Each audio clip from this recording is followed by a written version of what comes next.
We are recording. Whenever you're ready. I want to smash these Greek bands. Joking.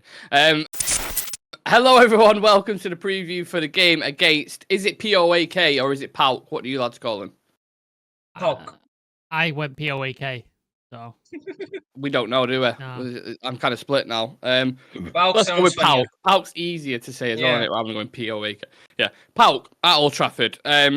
Listen, lads, horrific start to our European journey so far. Surely, Shreyas, this is a nailed-on win at Old Trafford. New manager, new lease of life against a Greek team who aren't very good. 20 are a worse team Yeah. than Yeah. PAOK. Yeah. And Yeah. we had that nailed on as well as a win. That 20 are going to come to Old Trafford. They'll probably enjoy the atmosphere around the club, but we'll still end up getting the win. But we ended up, actually dropping points against them as well. So with this team, I wouldn't call any game as a nailed on win because maybe they come off with a draw. Maybe they can even pull off an upset. You never know with this team.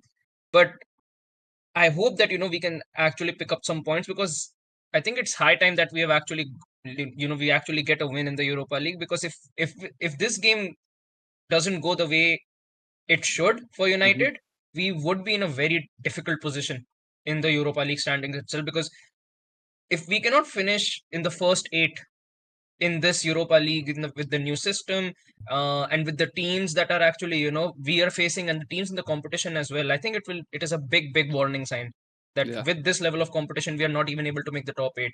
Yeah, it's time to get that momentum shifting now, isn't it? Because I think that the start has been so bad. And you can only go for your last game, Sam. I mean, I want to talk about Fenerbahce, one of the links in the chain of games that got Ten Hag sacked on it. A very even game as well.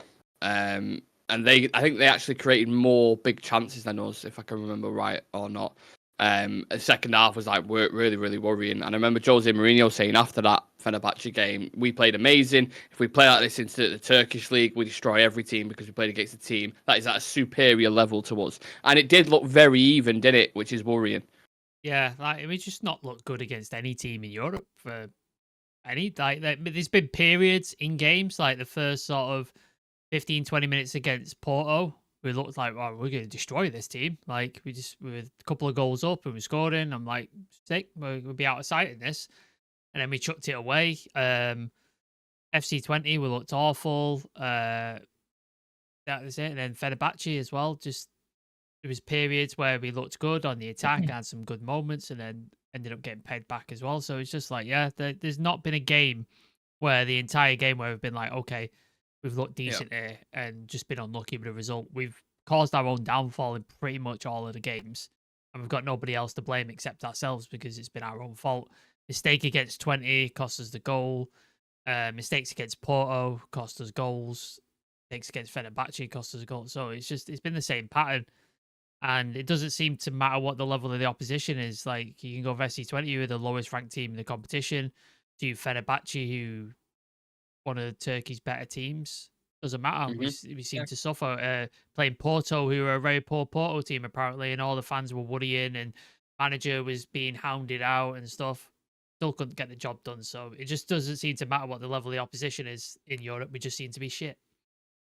What is it in Europe, and we can bring the Champions League into this as well, Shreyas? 3 things that we are really bad at and what we need to improve on in order to get better results. I think first off, we need to go into games, not really going to say that, over aggressing within the first 20 or 25 minutes, because maybe that over aggression actually pays off sometimes, but it ends up costing us, when you have to evaluate the game as an entire 90. You can go 2-0 up, you can go 3-0 up. If you're going to end up with a scoreline of 3-3 or end up losing 4-3, it's not going to do you any favors. So we need to balance it out. We need to understand that the atmosphere in the European Cup games as well, because it is very different to what we do in the Premier League. It is genuinely very different. And we've seen it on a lot of occasions. We've seen it last year as well during our campaign in the Champions League as well. We scored a lot of goals in the group stages, but when it came to holding on to the lead, when it came to being in cruise control over games, when we're playing a side like Copenhagen and you're 2-0 or 3-0 up, within the first 30 minutes of the game, and then you end up losing the game 4-3. It's not really a good sign. So we need to balance it out. We need to understand the atmosphere, and overall, we genuinely, we need to assert our dominance in these sort of competitions, especially against against the type of sides that we've been coming up against. You mentioned Fenerbahce, you mentioned FC Twente, Porto, Copenhagen, Galatasaray as well last year in the Champions League. So if you're going into a game as favorites, you need to assert your dominance. You need to show the other team that they actually need to play on the back foot, and if they actually make a mistake, we need to be competent enough to capitalize on those opportunities. It feels like we're really naive and inexperienced. And when you listen to these stats, right? So I'll throw this question to you first, and Sam, I'll go to you first. Who do you think in the United squad's made the most appearances in Europe? Johnny Evans? No? I'm talking first team who started. Let's say who started the last game. I'd say Bruno. Nope, he's up there. Shreyas? Rashford? Nope, he's also up there as well. Anyone else?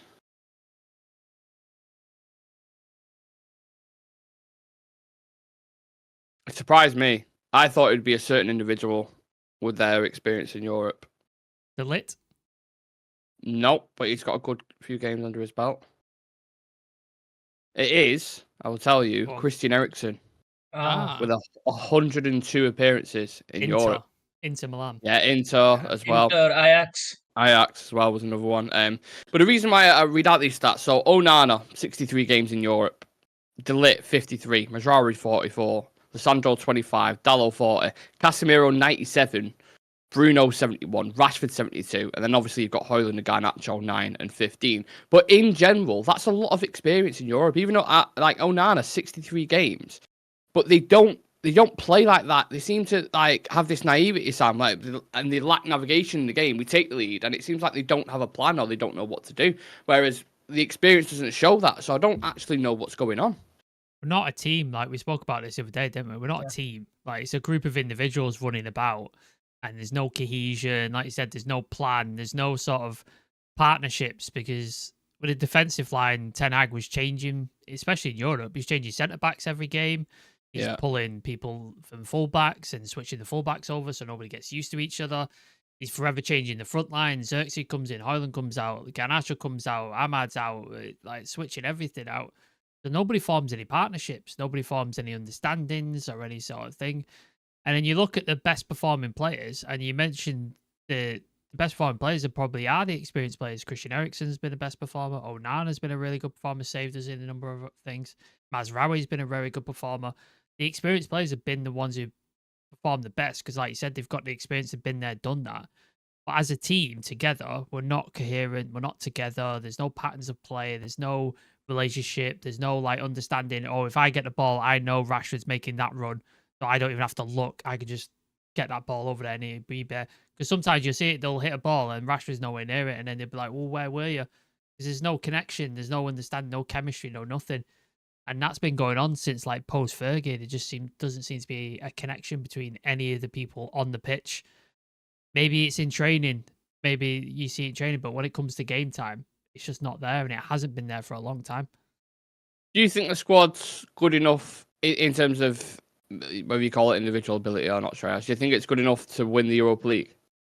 It is. It actually is. When you look at the players that we've actually got no, I'm not even going to mention the bench or the injuries. I'm just going to go on the starting 11 itself. You've got De Ligt and Lissandro, who I would say are a very competent partnership. De Ligt has got a lot of experience in Europe as well as club football with the kind of teams that he's represented in European competitions over the years as well.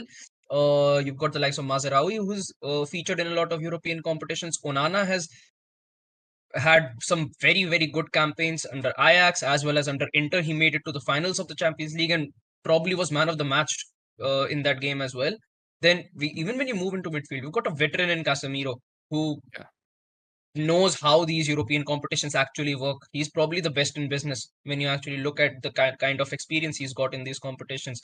Bruno has actually played a lot of games for us. Rashford has played a lot of games for us. And these are players who you would expect to step up and actually carry the pressure, carry the mantle of this team, and actually, be able to lead by example. But they don't. That is the But that is the area where it becomes a bit more problematic for us, because Yeah. I would say in the past few games, like the past 2 to 3 games, they've looked better. Bruno has looked better.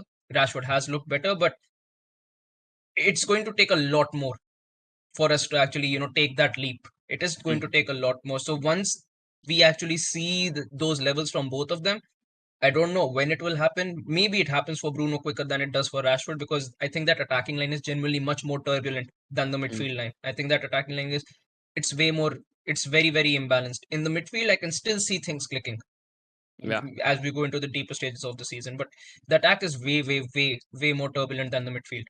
Agreed. I think maybe a bit of that is down to inexperience and inconsistency. Like I said, Rasmus 9 appearances, Garnacho Yeah. 15. So they are still really roll. The weird thing is, Hoyland's, I think, in Europe got 6 goals in 9 games, I think, or something. Yeah, I think Ridiculous. he scored 6 or 7 goals last year in the Champions League Yeah, as well. yeah, it's crazy.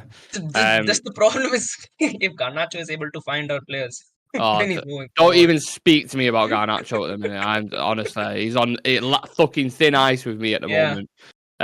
Right, let's get into some stats before I lose it. Olympiacos, Manchester United have won all 4 of its games against Olympiacos in the Champions League. I know we're not playing them. I was going to say we're not playing Olympiacos. I know we're not playing them, and Okay. it's a Greek Yeah. opposition. Okay. In the Champions League, including a 3-0 win at Old Trafford in 2001 and a 4-0 home win in the following year. Imagine how much of a dick I'd look if I just said Olympiacos. We're not playing them, mate. Panathinaikos, United have won 3 of its 4 games against Panathinaikos as well in the Champions League with a draw in March 2001. So typically we have a really good outing against against Greek opposition. In Europe, United only won 9 out of 21 matches with just 1 win in 6 outings in the Champions League. They are winless in over a year of European competition. And listen to this, right? So I went through this last night. The last 10 places we finished in the Champions League. You ready for this? Okay. Group stage, round of 16. Group stage, quarterfinals, round of 16. Group stage, quarterfinals, round of 16. Group stage, final. 2010, 2011. So the round of 16 in group stage has become a theme with Manchester United on it, and it's sad really, because I do want us to have more of an impact in Europe. I do want us to be more of a threat, but everyone looks at us at the minute, I feel, and they just think we can bollock this team. Oh, yeah. Easy. If Galatasaray scoring 3, Porto scoring 3, Yeah. Copenhagen has scored 4. Yeah. Did they score? Yeah. Yeah. Well, Bayern Munich and other teams not even thinking about United. It's not even in the they're in the fucking win mirror. So yeah, some nice stats there, some not so nice stats. In terms of PAOK, 1 draw in 3 games in the Europa League, 2nd in the Greek League. A couple of familiar names. Dan's favourite player, Shola Shorty, as we all remember from our academy. Dejan Lovren as well, 36-year-old centre-back, of course, who played for Liverpool. Yeah. He'll probably be looking forward to this game. And they are 49th in the coefficient ranking. Right. 3 matches, 3 goals scored, 6 conceded. So that's the update with PAOK.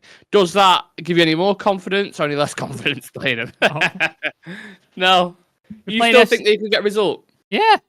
Have you seen us in Europe recently? Have you seen how bad we are? Yeah. Like, Rude, new coach. Nah, like I've not seen anything. Like, I love Rude. He's a legend. Significant. He'll always be welcome at Old Trafford, and you should have his name chanted whatever he does. But there's not been anything in that Chelsea game that I saw where I was like, this should be something. There was nothing in what was the other game in the cup?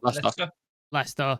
There was nothing in there where I was like, this is really, really good. Like, there was nothing I could see where I was like, there need to be sort of changes and stuff here. So yeah, I think it's just a case of we need to get a result somehow, some way. I don't care what it is, just get a result, and then hopefully hang on until Ruben Amorim arrives, and hopefully he can change our fortunes. Just because, yeah, it's not looking good, is it, at the minute for United in Europe? Do you think if you've spoken right now, Shreyas, let's say we just chucked you on a Zoom call with the PAOK players, do you think they'd be confident of getting a result at Old Trafford?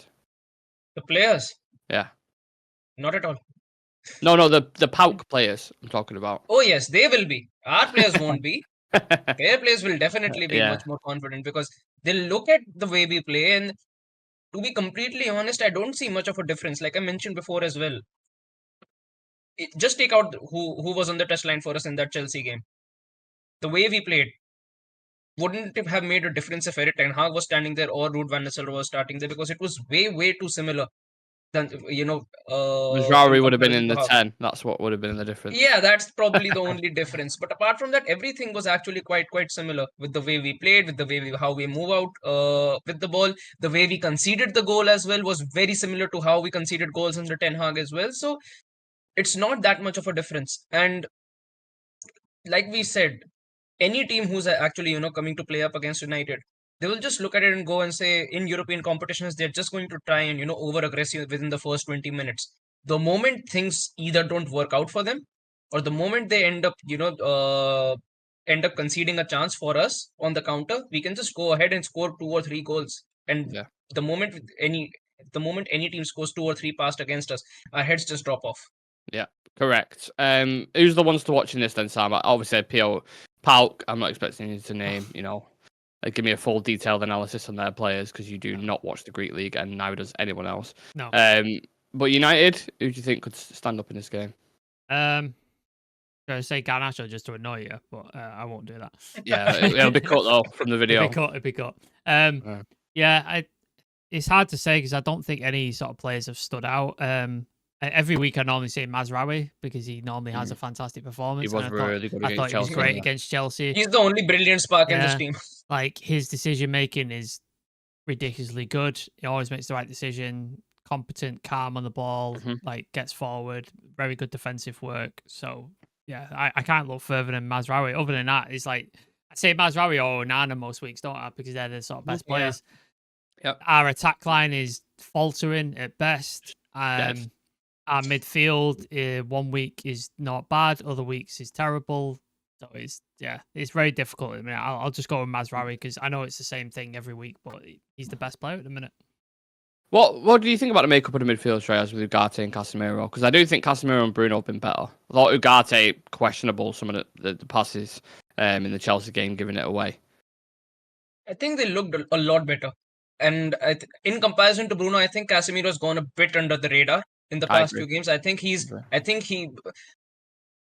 biggest issue was after that Liverpool game, his confidence really shot down. Like genuinely, it really shot down. But you can see him building up step by step after games. It wasn't like he was brilliant or he was a 10 on 10. It was a 10 on 10 performance for him, but he was slowly building like a 6, a 7, a 7, a 7. And then he's got to that point. And now he actually looks like a lot more solid in comparison to how we started this season and how we projected his role to be in this season. He looks a lot more solid in that midfield alongside Ugarte because Ugarte does a lot of legwork. I know he's not really been,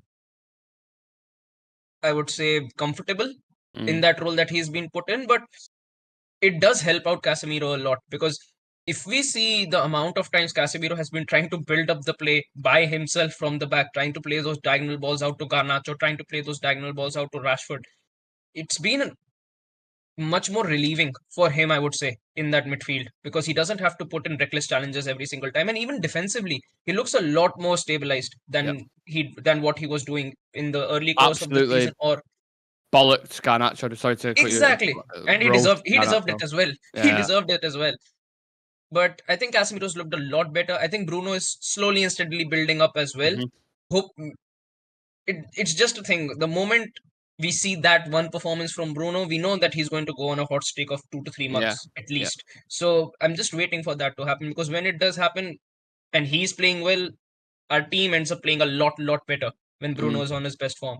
So I think midfield-wise, I'm not as worried. I think Ugarte will slowly pick up the pace as well. It's only been like 2 games that he's actually been given starts. So it is going to take him some time, but I feel very optimistic about Ugarte because of the kind of build that he possesses. The biggest worry I've got is the attack. Yeah, I agree. I think we all agree on that, to be fair.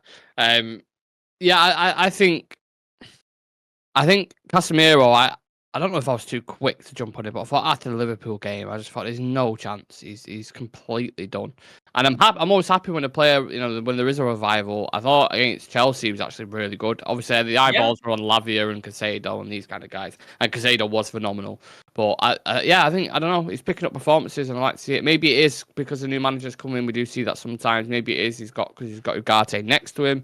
Who complements him a bit more in terms of the legs, because obviously when Eriksen's next to him, Casemiro has to do all the leg work. And what I really like from Casemiro as well, those first time passes that he does, that break line, he's so good at them. He played Garnacho in so many times. Yeah, exactly. So many times in that game. Let's not get into that. Yeah. 5 quick fire questions, lads. Sam, I'll start with you. Will PAOK score? Yes.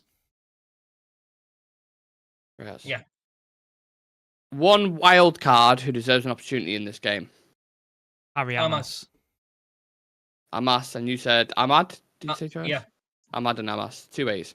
Will we score 3 or more? No. How far will we get in this tournament, in your opinion? Knockouts. I think we'll scrape through this league bit. I think we'll just get it. Flip your reactions then to trying to answer that question. Yeah. Quarters. Quarters and knockouts. Okay. And prediction for man of the match on Thursday night. Mazraoui. Mazraoui. Right. Well, I'll take it you're starting in your predicted 11s then. Sam, do you want to give me yours? Onana, Mazraoui, Gallo, De Ligt, Licha, Ugarte, Casemiro, Bruno. I don't want to pick Garnacho, but I think he will. Garnacho, Haaland, Rashford. I don't want to pick Garnacho, but I just think he's going to pick him. That's my exact team, but I'm also leaning on maybe Ahmad gets an opportunity. I hope so. I hope think- you're right. I hope Ahmad gets an opportunity, but I don't think he will. Yeah. I would go with pretty much the same 11 as well. Just I'm gonna take Garnacho out and put Ahmad because I Yeah. think Rashford's looked a lot better. He's looked a lot more, I would say, creative as well with the kind of crosses that he's been putting in for a change. So I think probably having Ahmad on the right gives you a better option. I think Rashford shifts over to the left. I think Ahmad might go on the right, but you never know, do you? To be fair, but that's the only significant changes. I mean, we haven't really got many other options, have we? Maybe Bayern Day potentially. He was a shock one if in the Leicester game. He was like, "Oh my god." So potentially that. I don't see him changing the midfield at all. I just don't see that because obviously Kobbie Mainoo's not available, so I don't see why he would change it. Why he would chuck somebody in? Like it just doesn't make sense. Maybe you see Ericsson. Maybe I don't know, but yeah. And then the defense, the back five, I think picks itself really, doesn't it? Yeah. Interesting. Well, let us know your thoughts, guys. If you're watching, get your comments in predicted 11s, quick fire questions, and score predictions, which we're going to do now. Yeah. What are we going with? Do you want me to kick it off? Go on. Yeah. 2-0 United. Okay. Easy. Clean sheet. I think 2-1 United. Yeah. I think we concede. Same. When we concede. Am I putting I think it will be 1-1 and in the end we'll get a winner. Oh, you think it'll be even until the end? Yeah. I hope not. If you can't beat PAOK at Old Trafford, you've got fucking no chance. We've conceded against every team in Europe. Every team. Yeah, and I don't see how we keep a clean sheet because we just can't. I don't even remember the last time we kept a clean sheet in Europe. Copenhagen when the Onana made the penalty save. 1-0. Yeah. Apart from that, Galatasaray on both fixtures scored against us. So does Bayern Munich, didn't they? Yeah. So you have to keep fucking digging past that. I don't know. I'm trying to be positive though. I feel like the Chelsea game. I don't know. I felt like people were a bit too harsh. A point against Chelsea. Decent. At this moment in time, for the way we've been playing, it's not a bad result. I mean, people expected Chelsea to play us off the park before even the game started. So getting a draw in, I would say, pretty much an even game because Chelsea weren't as bright either in that game. Yeah, but it's not the way I want to be. Like I want to go about things. It's not the standards we should have. But I'm just saying the reality of the situation, the way we played against West Ham and other teams, getting a draw against Chelsea, and actually, I don't know if we was the better team. I'd argue like we had the better chances. At least our expected goals were right up there. So it's happened in so many games though. We've had the better chances and the better opportunities. We just haven't put them away. Crystal Palace, it should have been 4-0 by half time. Yeah. And we didn't put them away. It's been the same story all season. We've had chances and just failed to convert them, and then the mistakes have cost us. If we converted just half of our chances this season, we'd probably win quite a few more games. But we just haven't. We haven't done it. Yeah, the famous saying, "If wishes were fishes, the whole world would be an ocean," wouldn't it? I suppose. Very interesting on Thursday night to see what goes down. I'm praying that we finally get a win, but of course we will be live for that pre-match and post. And as always, like the video, subscribe to the channel, And check out the video I did this afternoon on Neil Custard and Gary Cottrell, the two pieces of dog meat who are in the British media for the things they've done. Embarrassing, in my opinion. I was going to ask you to quote on that, but it's the preview, and I'll leave it. I'll leave it because I know you have some strong opinions. Are we all Viva La Sporting tonight then as well? Absolutely. Oh, Absolutely. yes. That I promise you, there will be a stat that comes out after the game that the City's most viewed game in the Champions League. Yeah. I promise you. Yeah. It'll come out. Yeah. It'll come out. Yeah. So yeah, look, if Amarin gets a win, then yeah, we're secretly going to be Might happen. out there. Buzzing. That counts as a United win, doesn't it? If they Oh, beat yeah, it as yeah. United, Oh, yeah. that counts. Yeah. That counts. Absolutely. 1,000,000%. Yeah. Viva La Sporting. That's what I'm saying. Thank you very much for watching, guys. Thank you to Sam and Shreyas for joining me on this preview. We'll check you out in the next one. See you in a bit. Peace.